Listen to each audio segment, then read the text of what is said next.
Hey everybody, welcome to another On This Day in Canadian Military History live stream. This one today is going to be looking at Canadian-Polish relations during the Second World War and all of that entails. I mean, there's a lot going on here with that. So we're going to start off a little differently actually today with something I wanted to do, something I found this morning that fits perfectly, I think, very well with what we're talking about today. So just bear with me 1 second here as I got a video I want to play. Oh, sorry. 1 second, everybody. It is fighting me. Eisenhower, on a tour of the 1st Canadian Army, arrives at the headquarters of Polish units under Canadian command. Accompanied by the Polish OC, Major General Maczek and General Kriar, the Supreme Commander of the Western Theater gets first-hand views from his men by questioning them.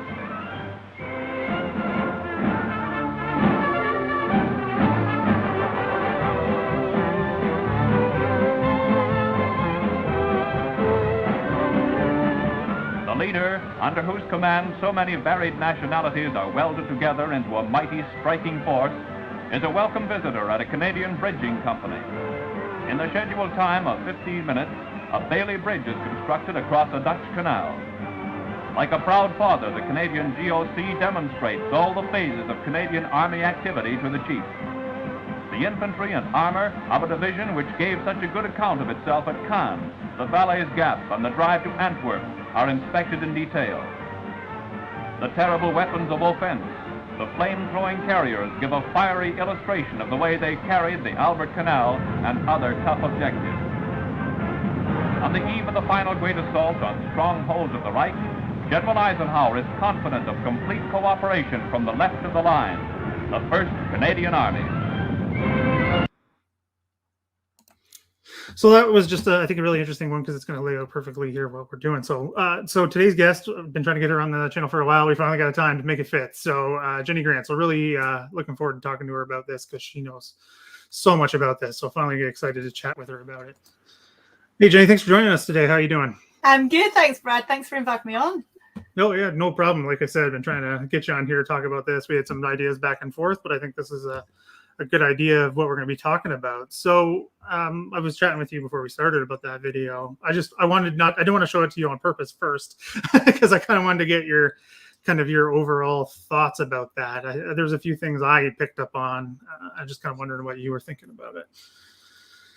Yeah, I mean, I think one of the most interesting ones is you have Eisenhower obviously investigating and what's the word I'm looking for here? Sorry, it's line of Polish troops, and he's talking to them, and Maczek's commenting, and the big question is, what language are they actually responding in? Is Maczek there as an interpreter? Has he purposefully actually chosen the men who are pretty good in English to represent? So the language aspect is really, really key to the entire Polish experience, regardless of the Canadian command element.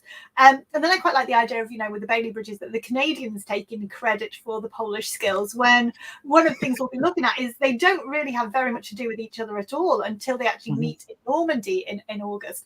So that element was really interesting. But I quite like Maczek's positioning. He's walking along like a sort of fairly anxious father, really. Just it's quite sweet, really, because usually he's very through the Polish sources, through his memoirs, he's very much it's paternal, but it's also confident and authoritative. So the dynamic there with Eisenhower is very interesting.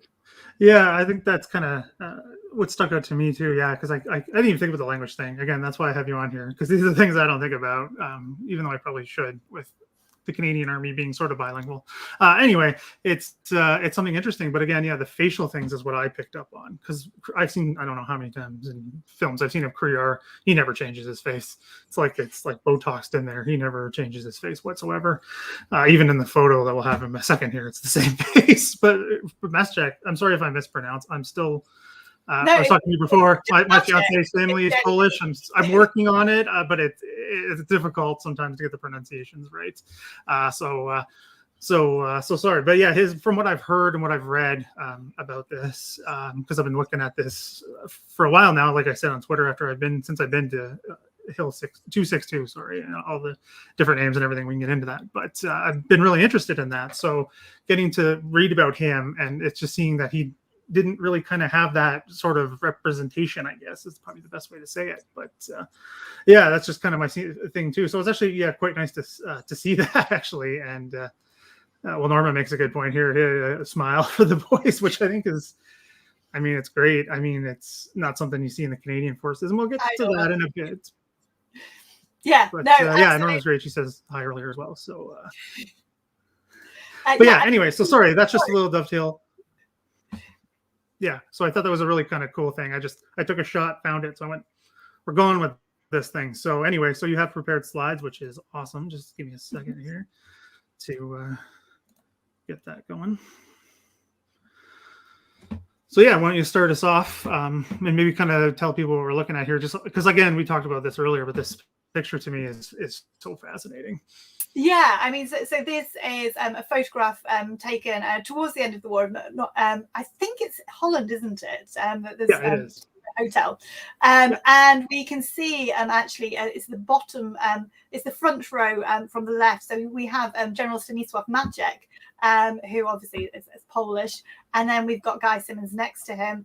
And Krira in the centre, and obviously you've got you've got a range of nationalities, but you've got this sort of single pole.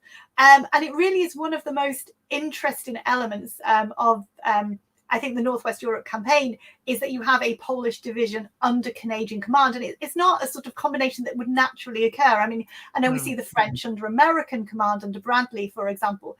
But as I'll be exploring, sort of French-Canadian relations, although they do exist pre-war, are a little bit more tenuous. So culturally, in terms of, you know, when we're looking at this is a classic coalition army, you're looking at all of the tensions related to chain of command, trying to achieve coherence in everything from uniform to training to equipment. We're looking at divergence in culture and doctrine. We're looking at the language difficulty. And then we're going to be looking a little bit at the sort of personality clash and the difficulties, and I do feel for Simmons, and I don't say that often, of having to manage to lead somebody who is senior to you both in years and in experience. Right. And then crucially, I mean, at this point, this is post-Yalta, you have this massive difference in your overall strategic objectives. I mean, yes, they all want to defeat Nazi Germany, but the Poles want more than that. They want Poland restored as a sovereign state within her pre-war boundaries, and the fact that the men in this picture and at the higher level cannot deliver that is going to be this source of perpetual hurt for the Poles, and they're still fighting at this point when they learn that that's going to be the fate of their nation. Mm-hmm. I mean, yeah, that's again, yeah, like you said, there's so many different streams connecting here, and again, the Canadian-Polish story is probably not very well known in terms of this element, but I mean overall, like I just said, my fiance's family is from Poland, and it's an interesting stream that I don't think it's often thought about. So again, this is another reason why I was really looking forward to this one, is learning a bit more about just Poland in general and what that means for Canada as well. I think it's a hugely important part of the Canadian story. Right. So yeah, I mean, if we go into historical links, so I was doing my research. The first recorded Pole on Canadian soil is a chap called Dominic Barszcz, who arrives in Montreal, is recorded as being in Montreal in 1752. He's there as a fur merchant. But we don't really see any sort of widespread immigration into Canada from Poland until we get to the mid-19th century. Mm-hmm. And then crucially, we don't actually, in the mid-19th century, there is no such country as Poland. So in 1795, the state of Poland had been dismembered for the third and final time by her neighbours, Prussia and Austria and Russia. And she no longer exists, although you have a nation that remembers its history, has common culture and language and so forth. So it's very much a nation without a state. And then through the 19th century, then you've got immigration for economic reasons, yes, but also ethnic persecution, political persecution, and then in the aftermath of the wave of uprisings that take place against the partitioning powers. Now, if we're looking at any aspect of the Second World War, then we always find its roots in the First World War, don't we? So we've got a classic photograph here. This is from, I think, 1918. So this is... Does it say 1990? I've been trying to squeeze it. Now I'm doubting myself. I can't tell. Yeah, hold on. Give me a second here. That's what I'm saying. Yeah, because, well, I know they're for an extended period of time. January 1919 wouldn't make that. Okay, January 1919. There we go. It could be a mistake. I don't know. There we go. Anyway. So this group, it's one of the kind of tragedies of Polish history that if you, the Poles, to regain their independence before the First World War, after the Second World War, they need some sort of global cataclysm. They need the entire geopolitical structure to be shaken apart so that space appears for the Poland to emerge again. So we see among the Polish-Canadian and Polish-Ukrainian communities, these men wanting to fight for an independent Poland. They see this opportunity. So they begin voluntarily and sort of on a basis of individual initiative to sort of train in Niagara. And they pay for their own uniform, pay for their own equipment. And obviously, it has to be on Canadian soil because America's neutral at this point. Right. So when we got to October 1917, this camp gains official status, official standing. It is then funded and equipped by the French. And we see then about 20,000 Polish Americans and Canadians completing their training and transferring over to the Western Front at the closing stages of the war. So they joined Joseph Heller's Blue Army. Can we get the next slide up? Yep. Thank you. So Poland then gains its political independence in November 1918. It emerges kind of from the ruins of Tsarist Russia and the Second Reich and Austria-Hungary, all of which collapse at the end of the war. And Poland's got its own foundation myth, which focuses on the Polish legions under Joseph Pilsudski. But the vast majority of Poles fought, were conscripted and served under Austrian command or German command or Russian command. It's kind of a miracle, really, that drawing on these sort of four diverse strands, they're able to sort of forge this coherent fighting force, because the war doesn't really end for Poland. The First World War does. This is what Churchill refers to as, when the War of the Giants is over, the War of the Pygmies will begin. And we then see Poland engage in these 5 separate wars between 1918 and 21 to just sort of expand her borders or to defend Poland against, for example, the Bolsheviks.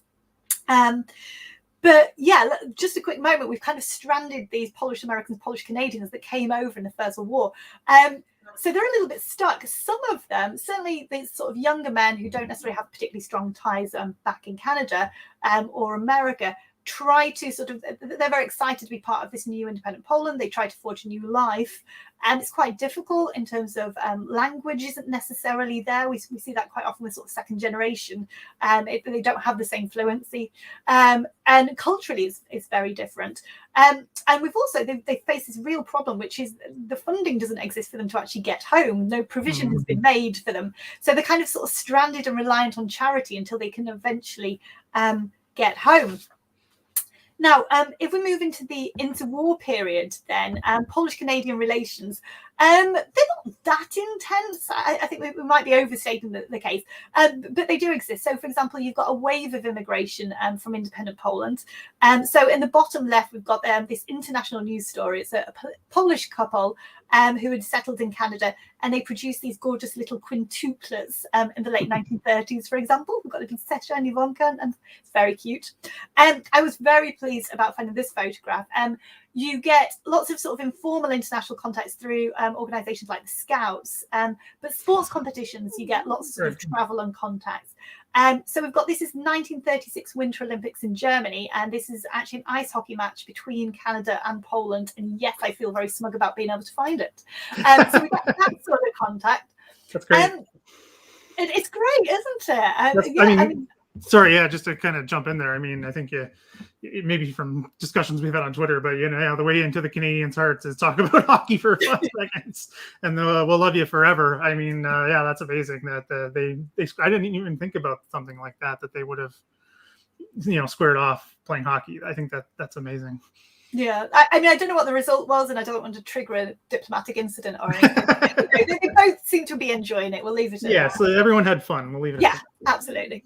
And then we've got this chap here who's called Alexander Zatonski. So his family were Polish American. They'd come from Poland, lived in Philadelphia, and then when he was young, they moved to Brantford.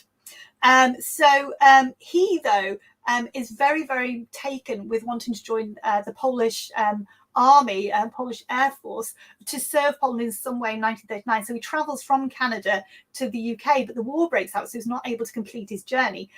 So he joins the RAF. So he's very much motivated by sort of Polish patriotic urges. And he actually serves in the Battle of Britain. He's one of the few pilots that is claimed by the Americans as one of the American pilots that fight in the Battle of Britain. But obviously he's very much celebrated in his Canadian hometown, and there's lots of newspaper articles about his role and so forth. So can we move on to the next slide if that's possible? Thank you. So it's safe to say, though, I mean, outside of ice hockey matches and so forth, most Poles don't know very much about Canada. I mean, we've got the classic quote. We've got Neville Chamberlain, the British Prime Minister, describes Czechoslovakia as a small, faraway country. So I don't know what Poland was viewed as from Canadian perspective, but something similar.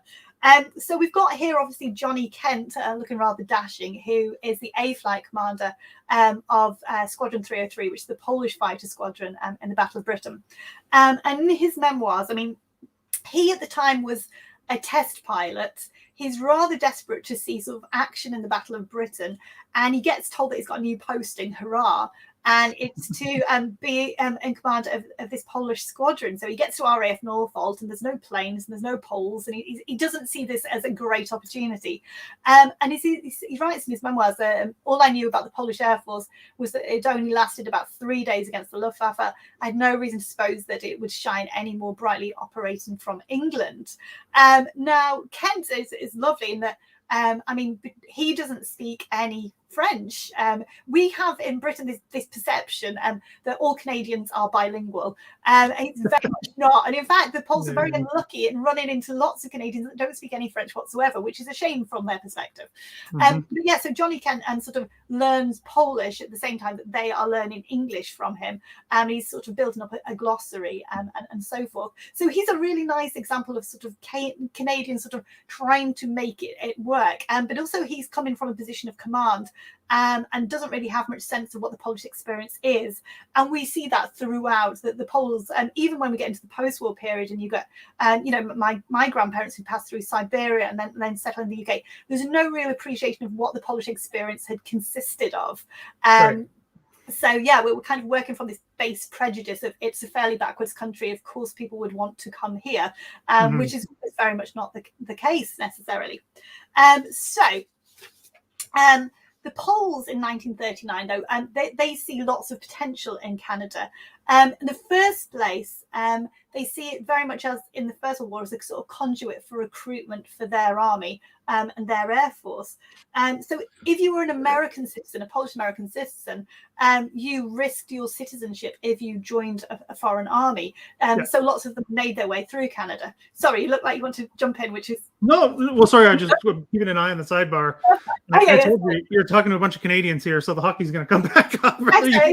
Oh, God, I should have got that in. I could have had that as a watermark and everything. It's so funny. Britain got the gold medal to connect. Yeah, I totally forgot that they did. Yeah, they won that year, so that's good. Sorry. And then we do have a score. I mean, that's even worse, isn't it? Yeah, we have a score. Unfortunate for the Poles. Okay. Well, at least they didn't get shut out. That's got to count for something. No, there we go. I mean, okay, well, that's put a downer on the whole thing, hasn't it? Okay, so there is an expectation among the Poles that you will get thousands of Polish Canadians, Polish Americans joining, which you don't. So, for example, Sosabowski of the Polish Parachute Brigade, before it becomes the Parachute Brigade, it is the 4th Canadian Cadre Brigade. He's anticipating training up all these Canadians that never then emerge. The second reason that Canada's valued is as a training ground. So there's a hope expressed early on that they would be able to actually rebuild part of the Polish army on Canadian soil. But if you look at the sort of documents relating to the Polish military, when they wanted to rebuild their air force, they want it to be under British command rather than French. And the reason for that is, yes, they rate their planes a little bit more highly, but Britain has access to Canada and all of the training resources there. So this is where we see the British Commonwealth Air Training Plan being implemented. And Poles kind of want in on that. And we do see that, don't we? We see a significant number of Polish pilots training in Canada. So they're a little bit more favourable. But again, they're not necessarily particularly educated about Canadian culture and so forth. They're seeing its strategic value. Right, can we get the next slide, please? Yeah. Sorry, just I want to jump in real quick there because I do have a bit of a question there. So you mentioned, because there's the links to France in the First World War, as you mentioned, with Poland, and then the second one. I mean, was that a bigger debate than it might have seemed, or was it a shock to some people that they would have said, yeah, we want to go with the Brits instead of the French? Because there's, and not just the First World War, I mean, there's tons of historic links between France and Poland. Yeah, absolutely. Go back a long time, yeah. So they're very happy for the army to train in France, mainly for geographical reasons, that they're likely to be the one that's, that's where you're going to fight Germany from, is going to be the right, French okay. mainland. So they're relatively happy about that. They're not happy when they get there because the French withhold all sorts of resources, and the barracks are awful, and there's no funding available, and the pot on half pay, and so forth. But yeah, traditionally, as you say, this tradition in the 1920s, a lot of sort of Polish military doctrine is introduced to them by the French. You have lots of French military instructors, for example. Lots of the Poles, like Anders, will have spent time in Paris at the military institute. So you've got strong links there. When it comes to the Air Force, the Poles are a little bit picky. So one of the things they had done to rebuild they want their own Air Force, and they are conscious that if there's a war, they will be cut off. They won't. So you can't be too reliant on another country for supplies. Okay, a little bit like the sort of, German autarky approach. So they try to create a self-sufficient Air Force, but it can't just be self-sufficient. It has to then evolve as well, because aircraft become obsolete very, very quickly. So what they do is they sort of invest very much in their own designers, both for civilian aircraft and for military aircraft. And they also make sure that they are dependent only on one stream of engines, and they go for the Bristol engines. So they're much more familiar with the British aircraft, the British engines. You see quite a lot of sort of visits to British factories, and then the Brits visiting the sort of Polish aircraft factories as well. So that tie is much stronger. Okay, yeah, so that makes sense. So it's a bit of in a position, I mean, as we know what's coming, but in a position to pick and choose what you want to do, which can have its benefits. I mean, depending on your situation, I mean, it's can be a good thing, which I think is really interesting. It's a bit tricky with the Air Force, because the Poles have to really persuade the Brits and French that their Air Force and their pilots, and particularly their mechanics, are going to be of value, and they're running an hour and then quickly seize on that. So when they're trying to get Poles out of Romania and Hungary, they are prioritizing the pilots and the mechanics. It's That's really interesting. I mean, it makes, when you think about it, it makes sense, especially with the way the war was. Sorry, this is after the invasion, right? So this is just after that. So it's, again, that time period is very complicated and confusing with all the shifting alliances and borders and everything. But anyway, so that's interesting. Yeah. So sorry, I just wanted to jump in there because I think it's an important part to remember, because like you already said, there's this expectation that all Canadians speak English and French, which has not even ever been close to the truth. So it's always interesting how these different nationalities intersect and have these things in common. I think it's so interesting. So so this is more about after the invasion. Yeah, absolutely. So I mean, I'm happy to talk about the invasion, but I'm going to skip forward a little bit. So it's really interesting looking at not just how the Brits respond to the different foreign armies on the UK soil, but how the different foreign armies interact with each other on a sort of personal level. Now, obviously, one of the big differences between the Canadians and the Poles, however, is how they both actually reach the UK. So the Canadians get on a troop ship, arrive in the UK. This is pretty straightforward. Pretty easy, It's a tiny bit more tricksome. I've taken this map from 1941 book called Poland Fights Back, which is brilliant. It's by this chap here, Prushinsky. and it has a little separate chapter, sort of vignettes on the different services and different experiences, because obviously you've got the Polish Air Force, you've got the Navy, you've got the Army, they're in French Syria, they're then in sort of North Africa, the Middle East, you've got the Navy, you've got the submarines, it's a huge spectrum. And so to get a really appreciation of like the early Polish war effort just in the West, we're not even mentioning the sort of the Polish Second Corps element yet, it's really interesting. And you can see the different routes. So you've got escaped through the Baltic states, for example. The vast majority come through Hungary and Romania. So when Poland is invaded by Germany, her understanding is that Britain and France, by declaring war, would then directly go to war and attack Germany from the west. So Poland's understanding of her role is that she just needs to sort of hold her ground as much as possible and give Britain and France time to mobilize. We get to sort of mid-September and it's fairly clear that that's not happening. So they're being sort of pushed towards the sort of southeast of the country. And then on the 17th of September, the USSR comes along and completely stabs Poland in the back. It's a complete surprise. And at this point, it's very clear that there is no point in continuing the fight necessarily, the bulk of her army. It obviously does continue in the shape of the Home Army. Many Poles do continue that fight through resistance and so forth. But the army is actually ordered to cross into Hungary and to Romania. They are then interned. They have to surrender their weapons, for example. They keep their uniforms. They have to hand over all their equipment, their tanks, and so forth. Now, what we then have a situation of is the Polish army tries to regroup in France. So every single soldier that makes it through to France or to the UK has to escape from an internment camp. They need to get access to civilian clothing. They need to get false documentation. They need exit visas. They need currency. Ships are put on for them. Some of them take trains, some of them planes, some by foot. Some of them don't make it to the French mainland. They make it to French Syria. And then they fight in France, in the Polish army in France.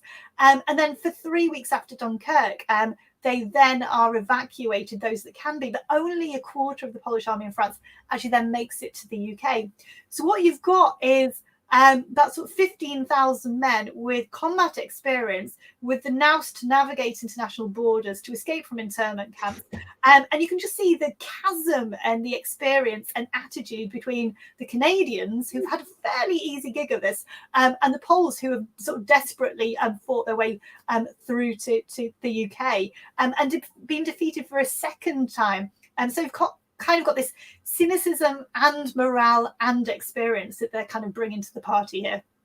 Yeah, it's just, yeah, sorry, just give you a break there, but it's the contrast. I mean, obviously I know this, having the PhD in history that I do, but I mean, every time I hear about it and then seeing this map, I mean, I know they're all over the place, and we haven't even got to the second half of the story, but I just wanted to jump in real quick and say this is something to really keep in mind, that there is such a difference here in what's going on. I mean, Canada sends one brigade into France after Dunkirk, and it's a mess, but it's nothing like this. I mean, and not even close to anything like this. So it's just, it's just so interesting. I think it's a part, especially Canadians have pretty much no idea about any of this stuff.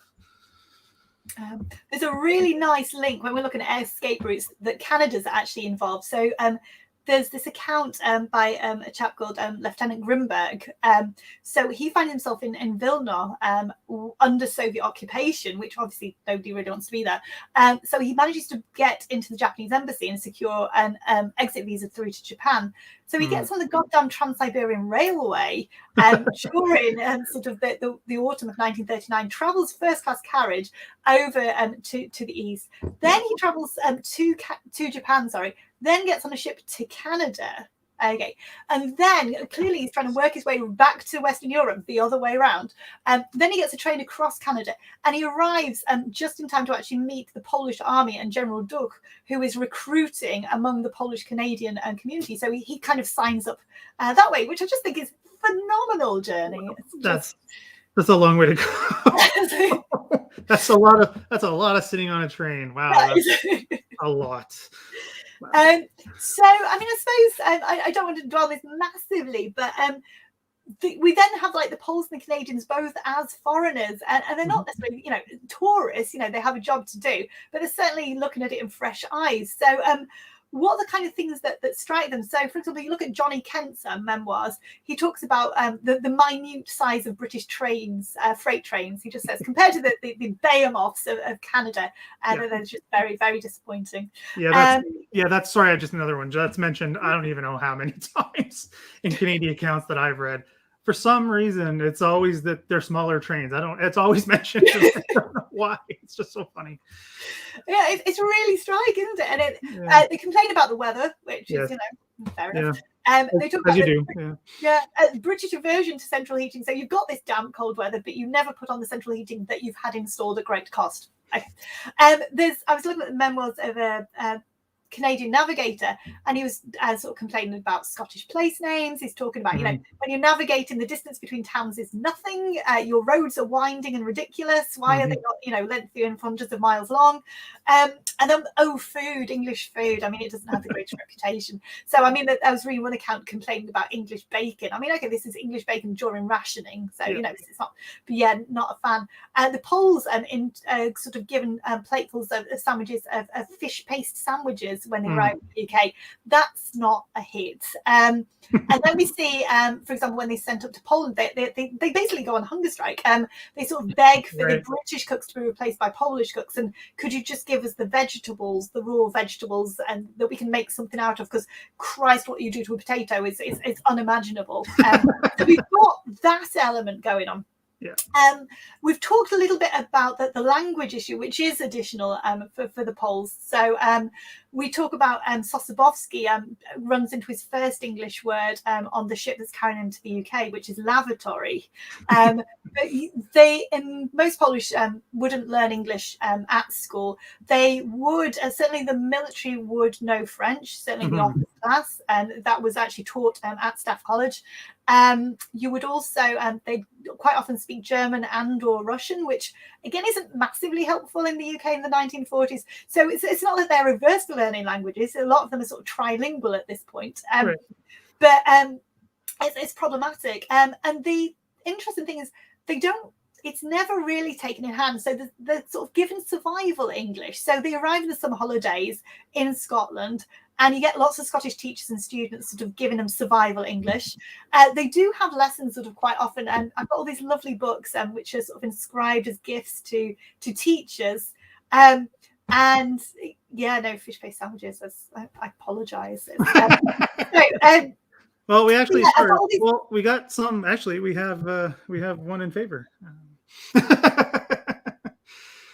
which I can't imagine. No, but thank you. I think I'm good. No. So I've got these books sort of thanking teachers for giving up their late hours, for example. And so forth. But you still get lots of Poles who, despite having been in the UK for 4 years, because obviously they're surrounded by fellow Poles, there's no need to really leave their comfort zone.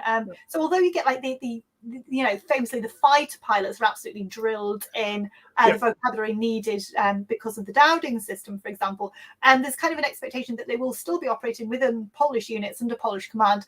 Therefore, the language is not that essential necessarily. So I mean, Prushinsky writes books, but then they're translated. And then we've got a post-war letter that I found a couple of weeks ago.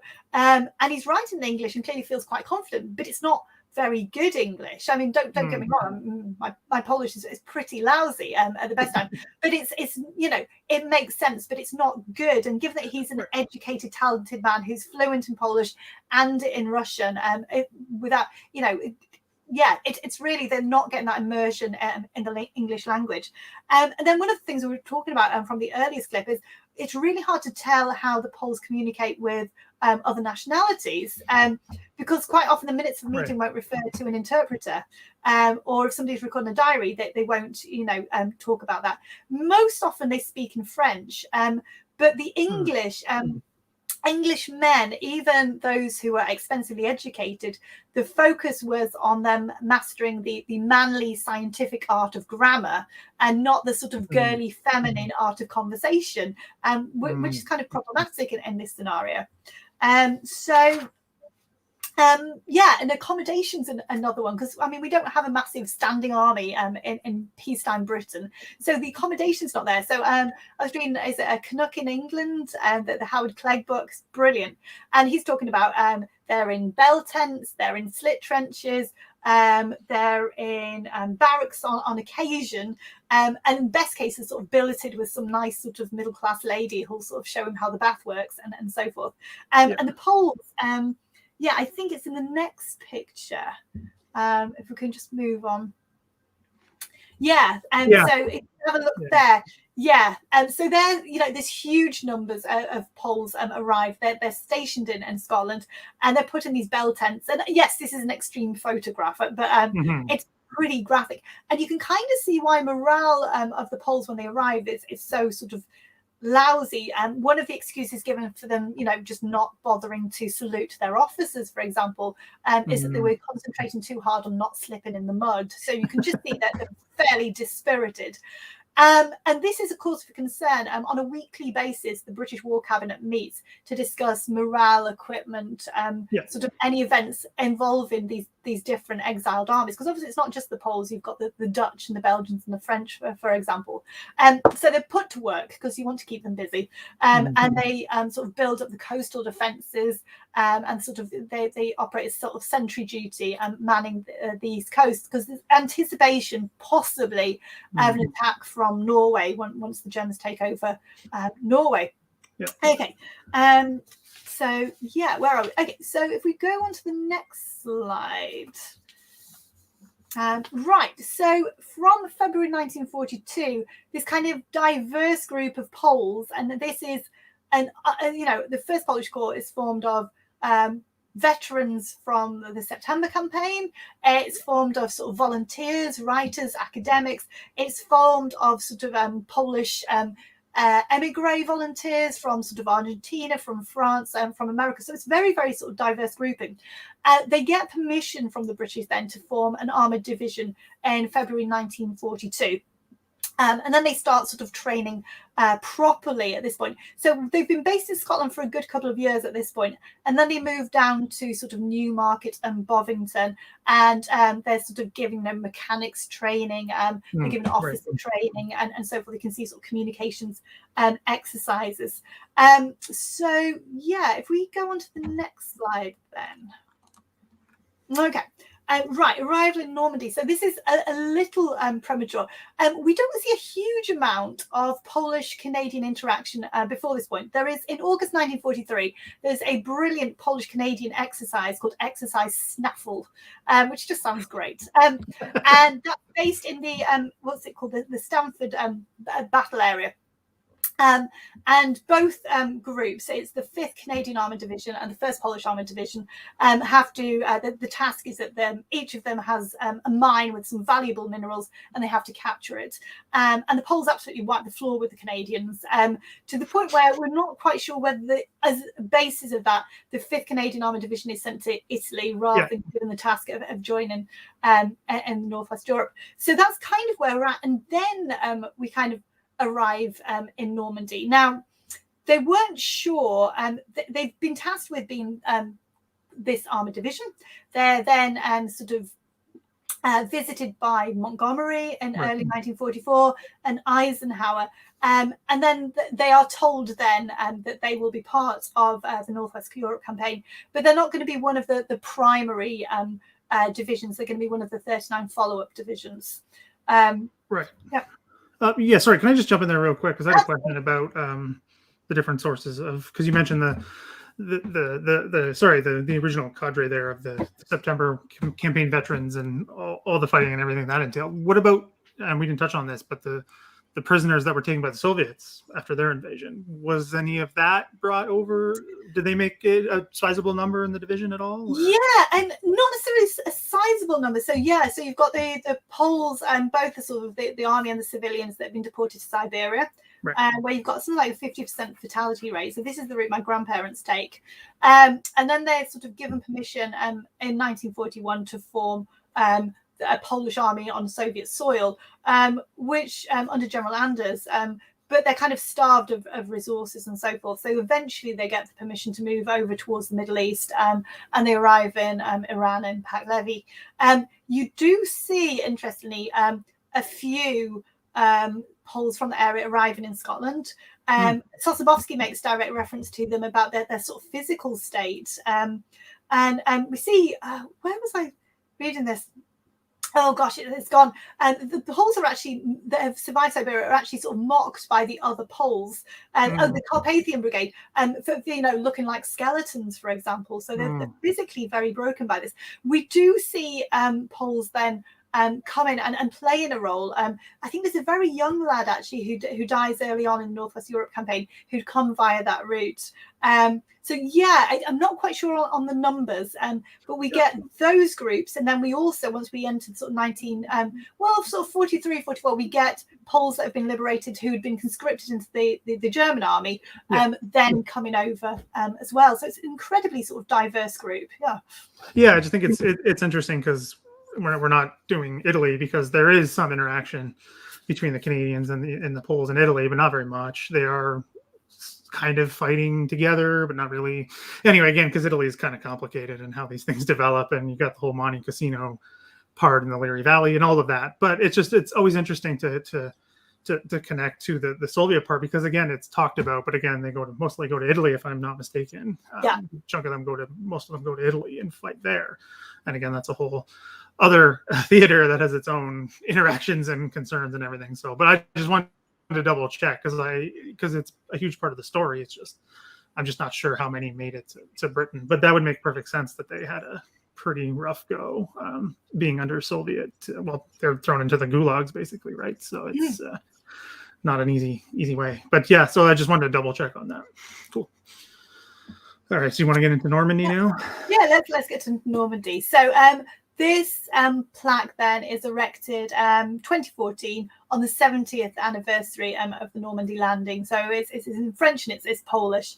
And it's commemorating the arrival of these 16,000 Polish soldiers and 400 tanks. So after Eisenhower's visit, they then do a final training exercise in Yorkshire, which is interrupted by D-Day itself, because obviously there is complete radio silence is ordered, and you can't do an armoured division exercise without access to the wireless. And so that they get annoyed by that. Yes, it's okay. So you get lots of photographs of sort of trucks sort of manoeuvring, but not so many tanks. Although you get these classic photographs. Maczek, bless him, he's always sort of noted for his diplomatic nous, and he has to sort of host all these sort of VIPs and so forth. And then he has to do this series of photographs posing in a Cromwell, and you can just see him hating it. But I mean, we get some very good photographs, I'm bless it, but they're all in Scarborough and Yorkshire, rather than the heat of battle sort of number. And then they moved to Aldershot. Now it's quite interesting because we're a follow-up division. A lot of the sort of technical difficulties that the Allies had encountered early on following the D-Day landings is then fed back in. So we see, for example, the armour on the ammunition chamber on the Shermans being strengthened and so forth. So you've got that kind of immediate feedback, which is really interesting. And then they begin to arrive at the end of July. Now, there's a little bit of liaison. So you've got Colonel Levitu, for example, who is Maczek's chief of staff, comes over to sort of get a sense of the ground in Normandy, what are the conditions that can be expected, to sort out accommodation, so forth. But he doesn't liaise with the Canadians. He liaises with a British armoured division. And then he's actually killed during a sort of airstrike. So you kind of have that break in liaison. And then Maczek, then, who is the commander of the 1st Polish Armoured Division, I haven't even spoken about him significantly. We will look into them in more detail. Doesn't actually meet Guy Simmons, who's going to be his commanding officer, until the 4th of August. And then 4 days later, they're thrown into Operation Totalize. Yeah, I had no idea that they didn't meet until, I thought it was earlier for some reason. It's possibly, but within this context of the Poles being under Canadian command. Under command, yeah. Absolutely. That's crazy. So yeah, if we move on to the next one. So I was going to, I said I will try and give Simmons an easier ride than perhaps due. This tension, this dynamic between Simmons and Maczek is really interesting. So you've got Guy Simmons obviously is corps commander, Maczek is divisional commander. There's a good sort of 10 years age difference between the two men. I mean, Simmons crucially hasn't gained any combat experience before the Sicily campaign, whereas Maczek fought in the Austro-Hungarian Empire in the First World War. He's then fought in independent Poland against the Ukrainians, against the Bolsheviks. He's fought in the September campaign, leading the 10th Motorized Cavalry Brigade. He's then helped sort of reform this army in France. He's fought in the France 1940 campaign.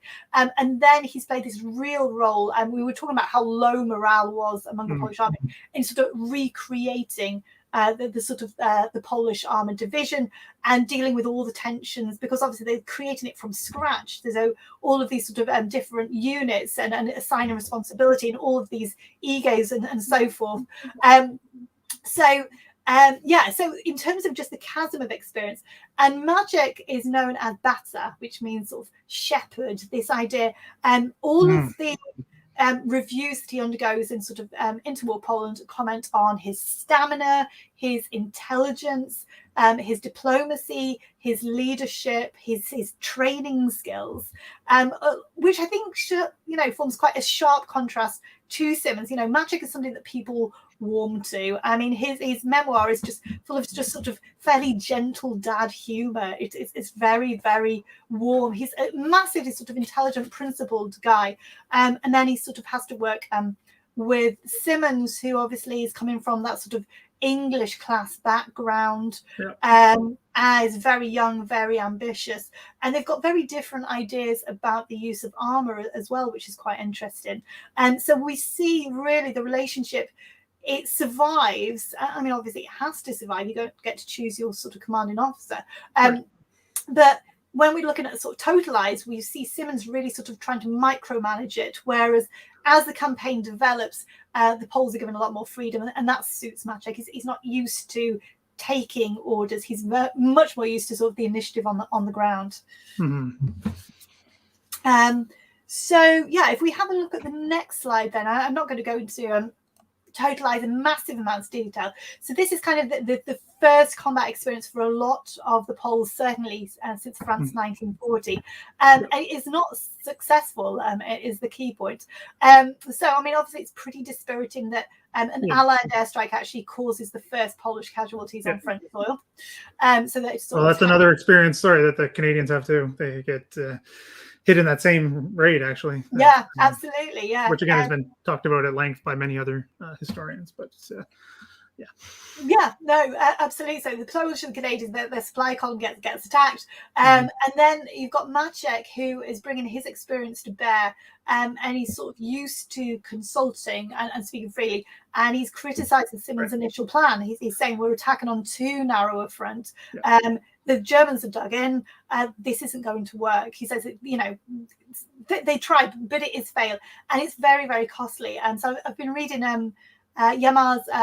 It's called "With the First Polish Armored Division." It's account of it, and it's just, I mean, it's heartbreaking. It's just, these men who have been through so much together, and a lot of them knew each other in Poland, and they've traveled together, they've trained together. You have brothers, you've got fathers, sons, uncles, and so forth, and then watching sort of these tanks sort of be set on fire. You're looking at the injuries and the deaths of men that you've known for a number of years. So totalize is a real sort of blooding, and you've also got impact on morale, which is at the same time as this, you've got the Warsaw Uprising going on early August, where they don't know if their families are involved in that. They don't know what's happening. They kind of, there's one ear on the news in the evenings if they're able to access the news, so they're always operating with a slightly different set of emotional pressures than any of the other Allied armies.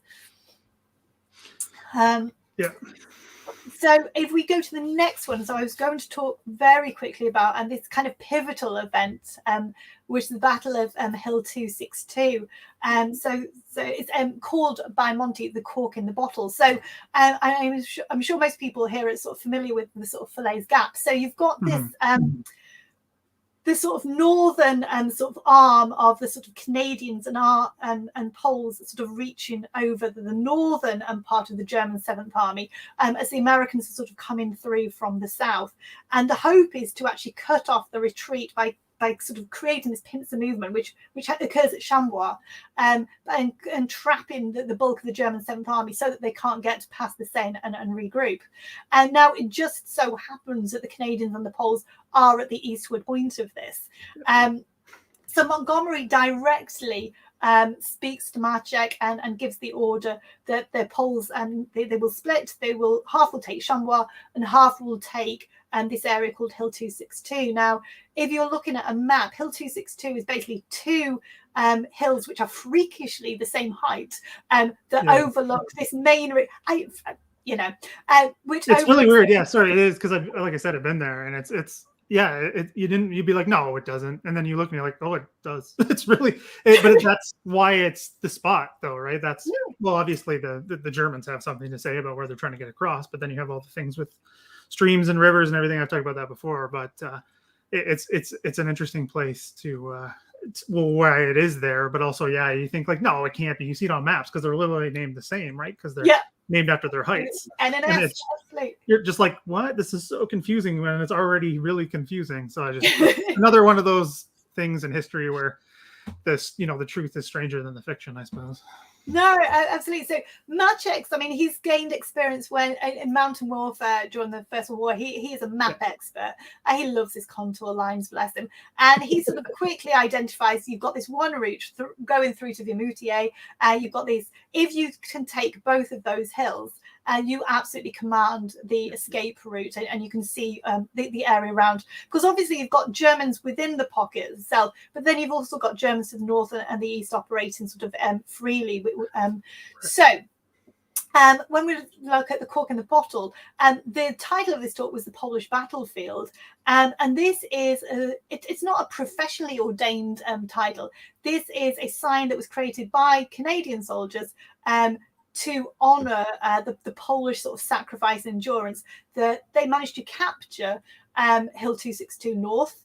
They are, and this is really interesting, obviously accompanied by the Canadian sort of medium artillery regiment with Pierre Savigny, who then writes up his account and then wins literary awards for it, Face à l'ennemi. And he is talking, so he describes this in detail. So effectively, you've got 3 days where the Poles, with the Canadians, managed to take certainly Hill 262 North. They take the south, but they don't manage to hold it because they're so successful in blowing the hell out of the German column, which is, it's sort of, it's tanks, it's cars, it's horse-drawn guns. It's everything in this photo here. It's putting it very mildly, it's a giant mess.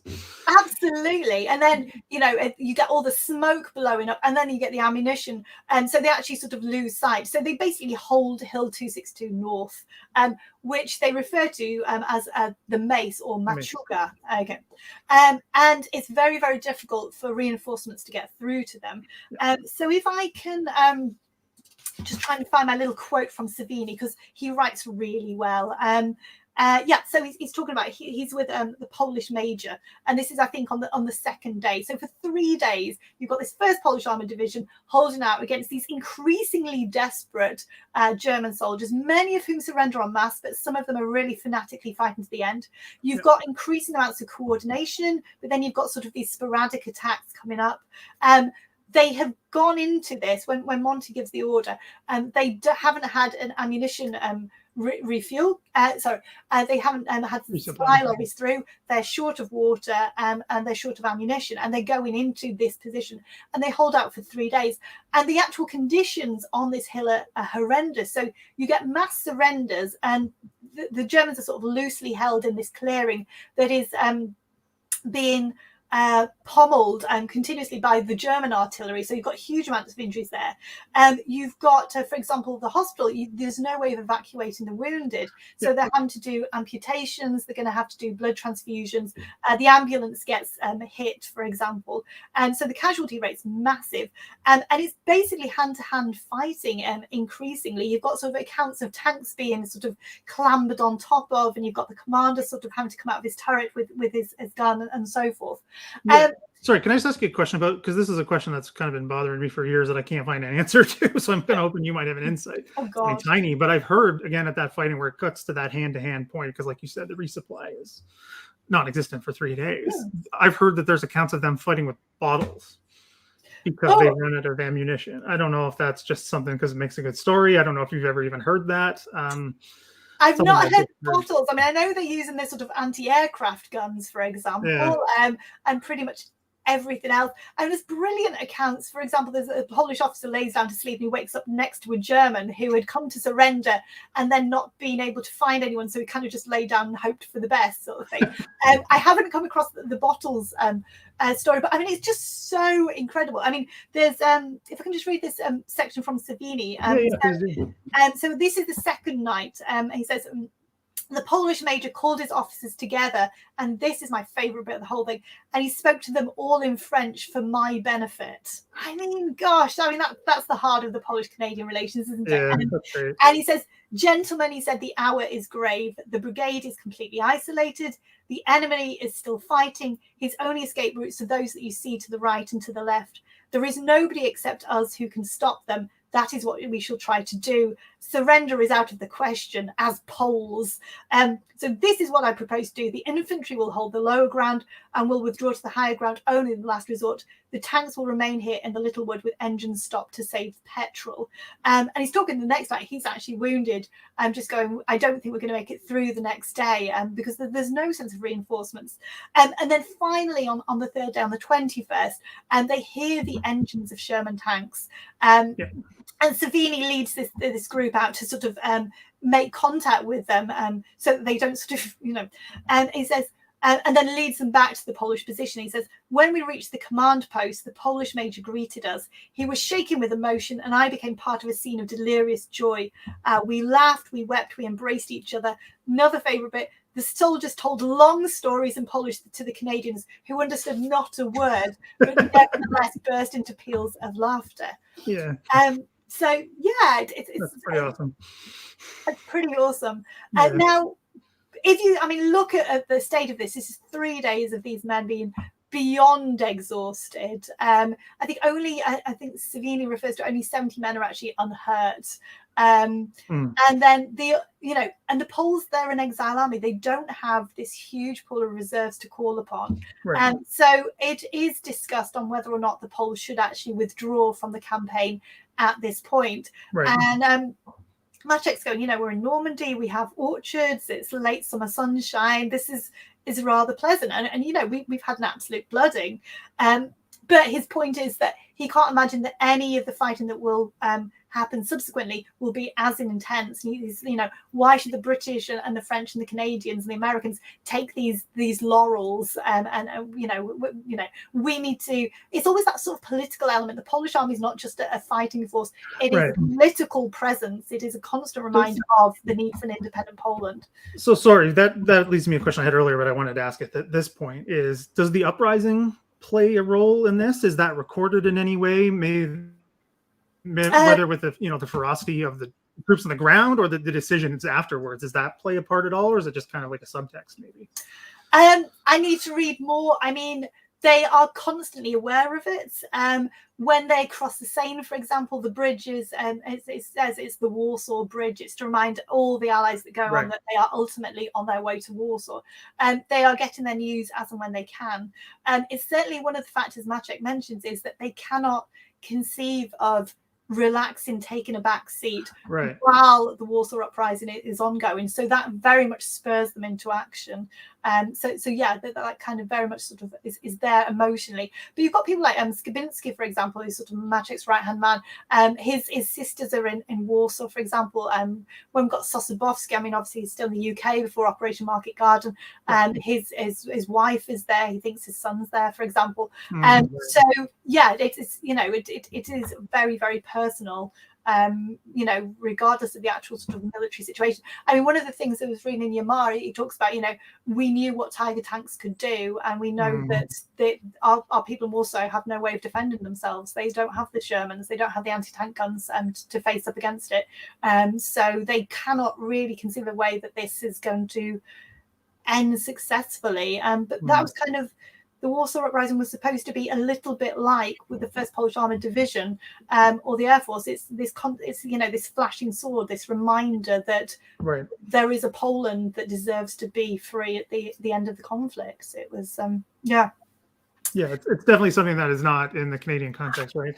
There's no Edmonton uprising at home. None of this is happening. So it's obviously something to very much keep in mind when you're thinking about Normandy, especially because I know you have said this. Sorry, I'm going to take a bit of a second here because we've talked about this on Twitter a couple of times that the Polish story needs to be better understood in conjunction with the Canadian story. And I completely agree. And that's why I wanted you on here, is to bring that to light, because this is something that you can't understand the Canadian story without understanding the Polish story. You can't write it out. People do, and it's a mistake. Like the things that happen with Curry at St. Bear and everything can't happen with what the Poles are doing. So I think it's just it's a great thing to keep in mind moving forward for people who are watching now or in the future of this element. Absolutely. It's again, it's this idea that the experience is not acknowledged, and the Polish. It is the tragedy that they go through this, and they're pinning all their hopes on the fact that their sacrifice in blood will pay off in sort of political consequences for a free Poland, and the fact that it doesn't. If we go on to the next slide then. Maczek begins his next chapter. He says, is there a sweeter word in military terminology than that of pursuit?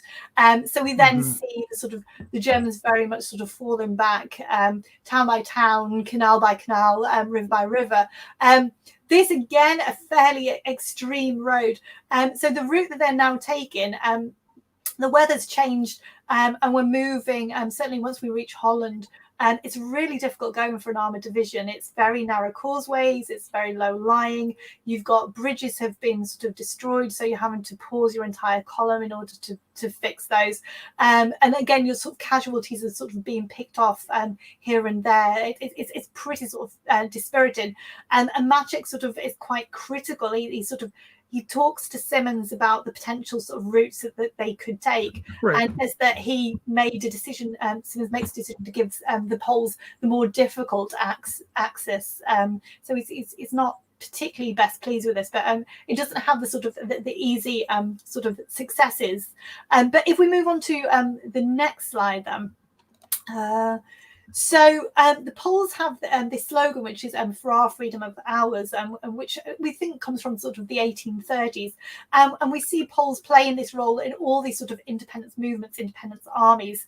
And it's the same sort of, so one of the, again, I keep saying one of the tragedies, another tragedy of the Polish experience is that they are able to liberate a number of French and Belgian and Dutch towns, but they themselves never get to experience that. Now, I mean, the whole liberation story is quite interesting. If any of your viewers have had the opportunity to go to Ypres, for example, the last post ceremony at the Menin Gate. So obviously when Germany takes over Belgium, that stops. And then in early September, the town is liberated by the Poles and the last post plays again. So Ypres is actually liberated by the Polish Armoured Division. They liberate places like Abbeville, they contribute to Ghent, to Breda most famously. And it's a little bit like a sort of the Spanish Inquisition. Nobody really expects the Poles. So you have them sort of arriving and sort of liberating, and they're there with their sort of welcome banners, but not in Polish. And so you have like a military being sent out saying, "How do you say thank you, Poles?" So in the photograph to the left, it says "Dziękujemy wam Polacy," which is thank you, Poles. But obviously somebody had to go out and sort of check the spelling of that, which I think is rather neat. You've also got we'd like a Polish flag. You guys have liberated us. So you get French flags and you rip the blue off and then you turn it round and then you've got the red at the bottom, the white at the top. What else have we got? Oh yeah, there's another case. I think it's in Tielt where the Poles are having quite a nice time.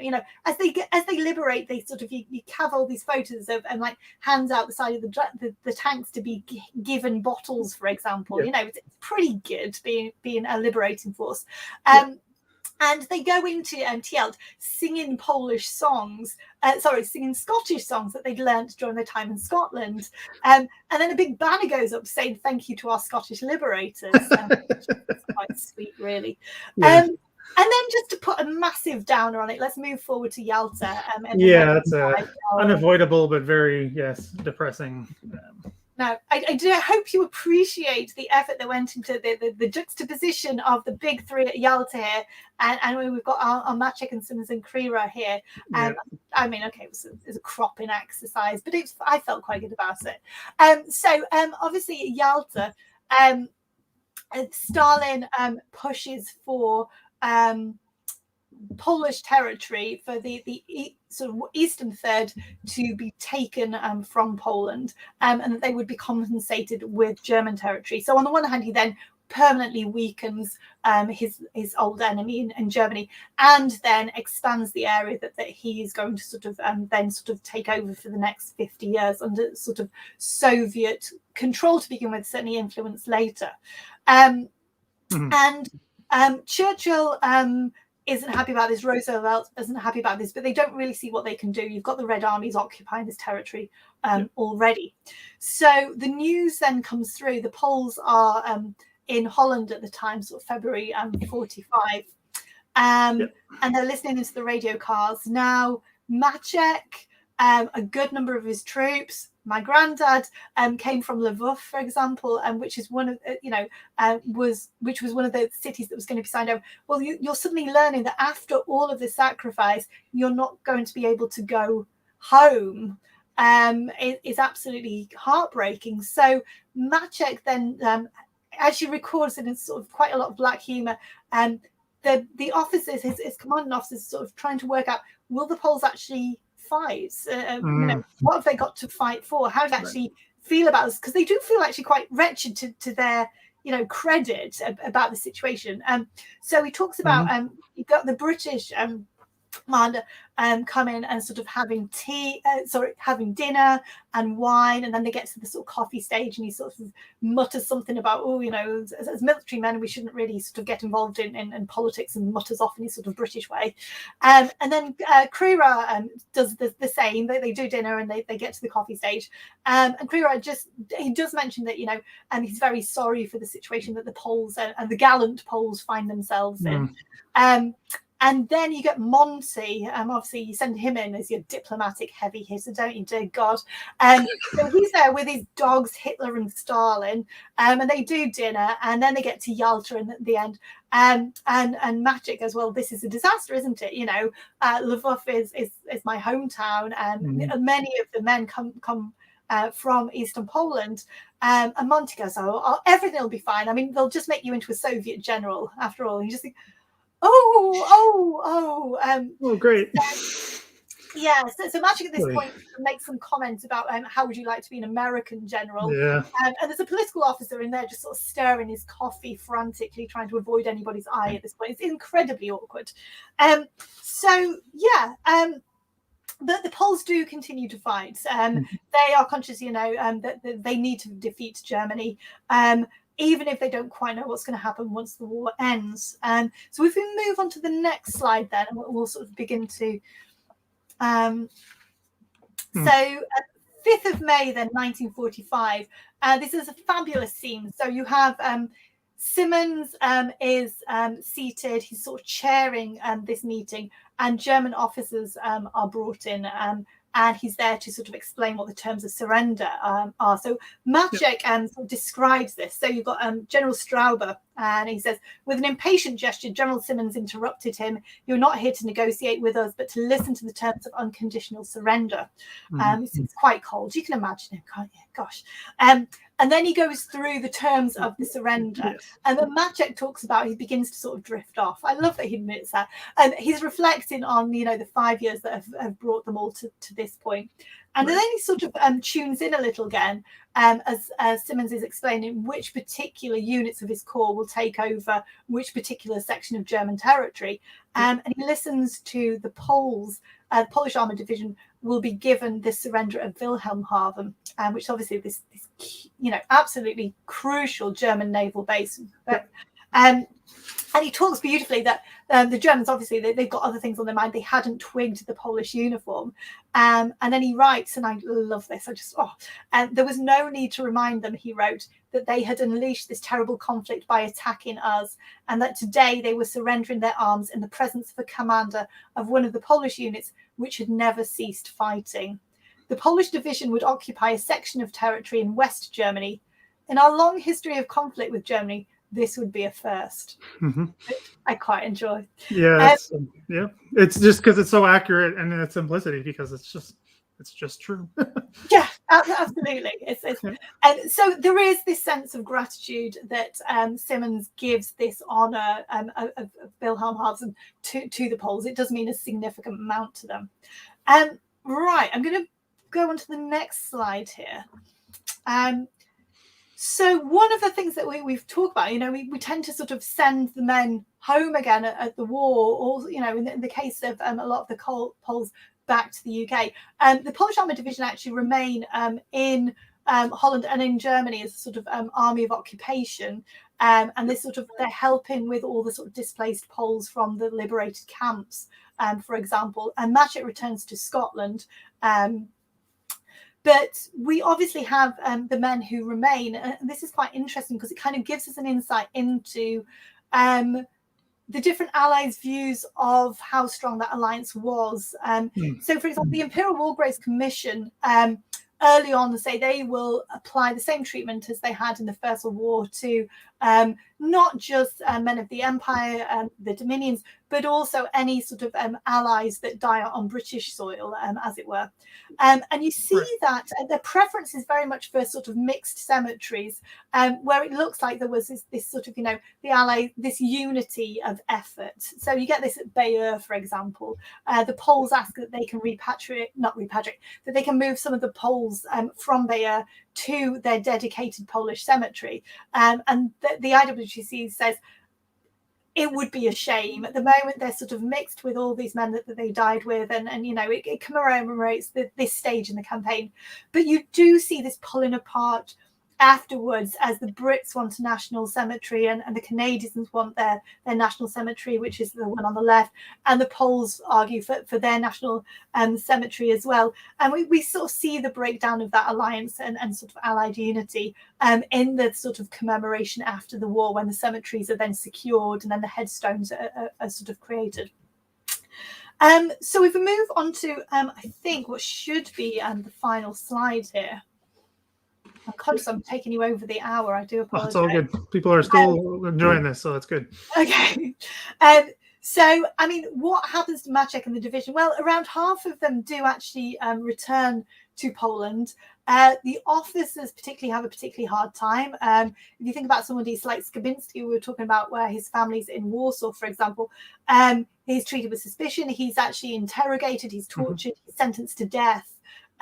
He is later then released and rehabilitated and writes his own memoirs, but they're very much now towing the party line.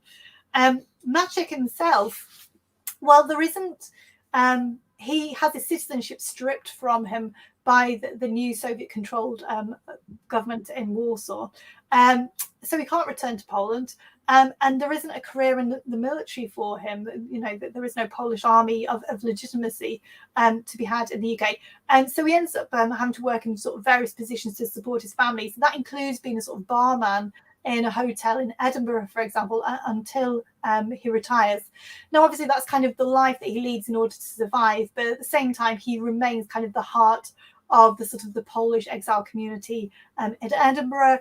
We see him sort of visiting sort of Ypres from Breda for sort of commemorative services. And then he releases these memoirs, which, God, I love the cover art of these. So he does the first one in Polish, and then a few years later it's released in French, but never in English. And I do think this is so crucial because, the sort of the Polish aspect of the Northwest Europe campaign is so often overlooked. I know it's one division out of many, but it does give a really sort of unique insight into how the coalition works, how the sort of cultural links are forged, how the different strategic objectives sort of play out.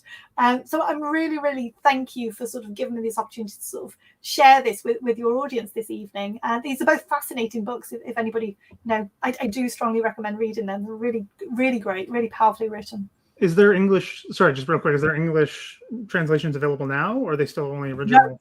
No, this is something we are trying to. Despite the sort of enthusiasm of the Polish community to keep this sort of memories alive, I think we're only just beginning to talk about Anders' memoirs being sort of released. Right. These have never been released in English. You can find them in various weird translations, but they sort of translate things as mackerels and everything, so they're not particularly trustworthy. So no, I mean, and it's pretty hard to get a copy. Right. But yeah, I mean, the French is much more acceptable than the Polish, I imagine, and to most of your audience. But you've got sorry for Canadian. Well, maybe not saying that these people are not versed in these things, but I'm just again generally Canadian. It's not as good as we'd like it to be. Anyway, yeah. So that's unfortunate, but yeah, it's lots of good comments. People are definitely enjoying this, and that's kind of one thing you touched on before the question there was the idea of the multinationalness of the force. I think the 1st Canadian Army is obviously a good example of that, because yes, it's called the 1st Canadian Army, but it's not all Canadians, not even close, right? There's British units, the Poles, there's even a Czechoslovakian brigade attached to the 1st Canadian Army, and for the Channel Ports kind of thing, which is still to me is amazing. With at Dunkirk, yeah. And then it's just the whole war effort itself is multinational. Like you said, yeah, it's one division, but it's still important to understand. And I think as Canadians, we can get that. we can get that a smaller contribution is so important, or it is what can be part of identity and understanding us and everything. So it's something that it's my pleasure to have you on and talk about this. I mean, it's so great, and you're doing your PhD now, and this is kind of where your research is taking you, which is great. I'm sure you I already know you have fans already. So, and there's going to be more coming, I imagine, because this to me is such a fascinating topic with things like things like Yalta, and all of this is utterly, utterly fascinating. So it's, again, thanks for coming on. I really do appreciate it. I put Jennifer's Twitter down below. Do follow her if you are not already. Please do. There's so many great threads on there. I learn all the time about all kinds of things you wouldn't think. I think we had a comment about I didn't know anything about this stuff. It's the same, but on Twitter all the time. It's great. You get to you just go in and you learn. You sit and you read and you learn, and it's good. I can't thank you enough for coming on and doing all that work that you do. It's so greatly appreciated, not just me, but by others as well, as you can see. So again, thanks for coming on. No, it's been great. Thank you very much. Yeah, no problem. So I'm just going to do a quick sign off, and then I'll come back, say goodbye before we sign off completely. Okay. Okay. So thanks everyone for watching another live stream. This one I think was a really good one, and a topic that, and I agree, and me and Jenny have talked about this again, like I said, but bringing the Canadian and Polish stories together and how they fit together. We talked about Normandy quite a bit, but it also goes through into the Netherlands as well, which we didn't touch on as much as we like, because again, time constraints. We could probably talk about this for hours and hours and hours, but it's good again to get this. So thanks again for watching. If you aren't already subscribing, please do. It helps me out a ton. I need as many as I can get at this point. Also, if you can support on Patreon and buy me a coffee, it'll help me continue on. I need some help to kind of keep pushing this into the new year. Because without more support, I don't know that I can. And I want to keep being able to provide this outlet and this audience for people like Jenny and others to bring out these stories that we don't know. And I just don't know any other way to do it. So I need as much support as you can. So if you can, please do so. All the links are in the description. And again, so is Jenny's Twitter's down there. Subscribe. That's more of a demand, not a nicety. Just do it. It's going to be very much worth it. So tomorrow we have another live stream coming up to kind of end the week of live streams. Get 3 in a row. That'll be the last with Grant Hater Menzies about Muggins. This was another one that got pushed back. Muggins is a dog that did some fundraising in Victoria, BC during the First World War. Fascinating story, which we'll get into. But again, yeah, it'll be at 1 p.m. Eastern time tomorrow. So come back at that time and check it out. So thanks a lot again for coming on. Really, really appreciate you coming on. The pleasure is all mine for having you on here. So so thanks again, and maybe we can do something again in the future if you'd be all right with that. Yeah, definitely. As you say, the Dutch section we didn't really get into. Yeah, it's just the way these stories intertwine. It's amazing, and like I said, we could do a lot. So anyway, so we'll see what we can do, and in the future. So cool. Again, thanks for this. Good to meet you anyway. Yeah, so thanks everyone for watching, and I'll see you all tomorrow for the next one. See you.